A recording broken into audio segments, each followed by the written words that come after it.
Inilah kisah radio legendaris Hindia Belanda Nirom dari Bandung ke seluruh Nusantara hingga penutupan dramatis di bawah pendudukan Jepang. Nirom atau Nederlands Indische Radio Omroep Maskapai didirikan di Amsterdam tahun 1928 dengan visi menyiarkan siaran radio ke wilayah Hindia Belanda. Tapi ide siaran nasional itu terkendala beberapa tantangan teknis, seperti infrastruktur dan antena.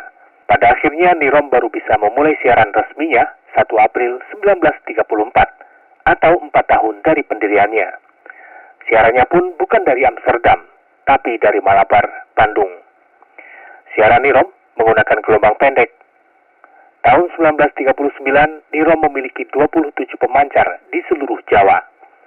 Stasiun Nirom ini adalah murni pemancar, sedangkan penerimanya ada di Padalarang dan Rancaikek. Nirom di Malabar memiliki antena pemancar radio yang sangat fenomenal. Panjangnya 2 km, membentang di antara Gunung Malabar dan Halimun. Karena pemancar Nirom masih boros energi, Belanda membangun PLTA di Dago, PLTU di Dayakolot, dan PLTA di Pangalengan, lengkap dengan jaringan distribusinya, untuk menyuplai listrik untuk Nirom. Pemancar ini masih menggunakan teknologi kuno, yaitu busur listrik atau pulsen untuk membangkitkan ribuan kilowatt gelombang radio agar siarannya bisa diterima di Amsterdam, Belanda.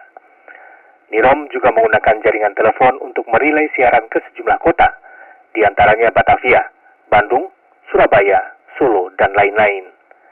Bayangkan, agar siarannya bisa dijangkau di kota-kota yang jauh dari Bandung, Nirom harus menyiapkan jaringan telepon sepanjang 1,2 juta meter.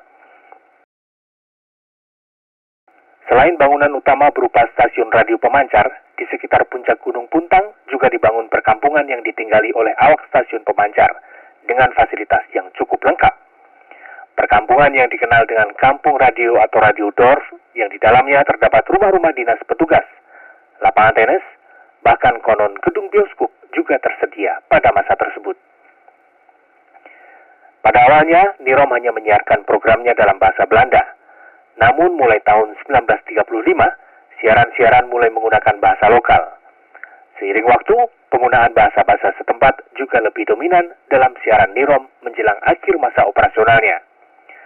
Untuk membiayai operasional Nirom, para pendengar Nirom harus membayar iuran. Tahun 1939, Nirom memiliki sekitar 70.000 pendengar dari berbagai kota.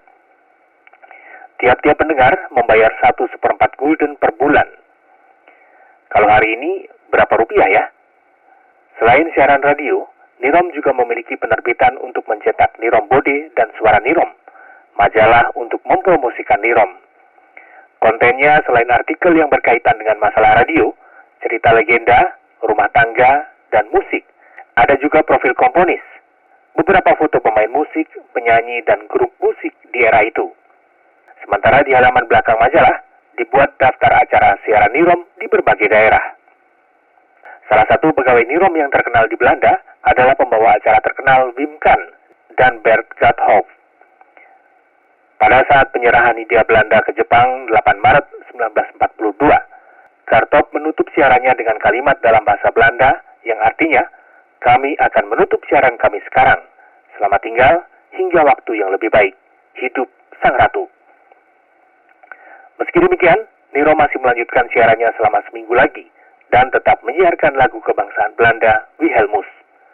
Ketika Jepang mengetahui musik yang disiarkan tersebut, 3 pegawai siaran Nirom dihukum mati. Pada masa pendudukan Jepang, Nirom berubah menjadi Hosokan Rikyoku pasca 1945.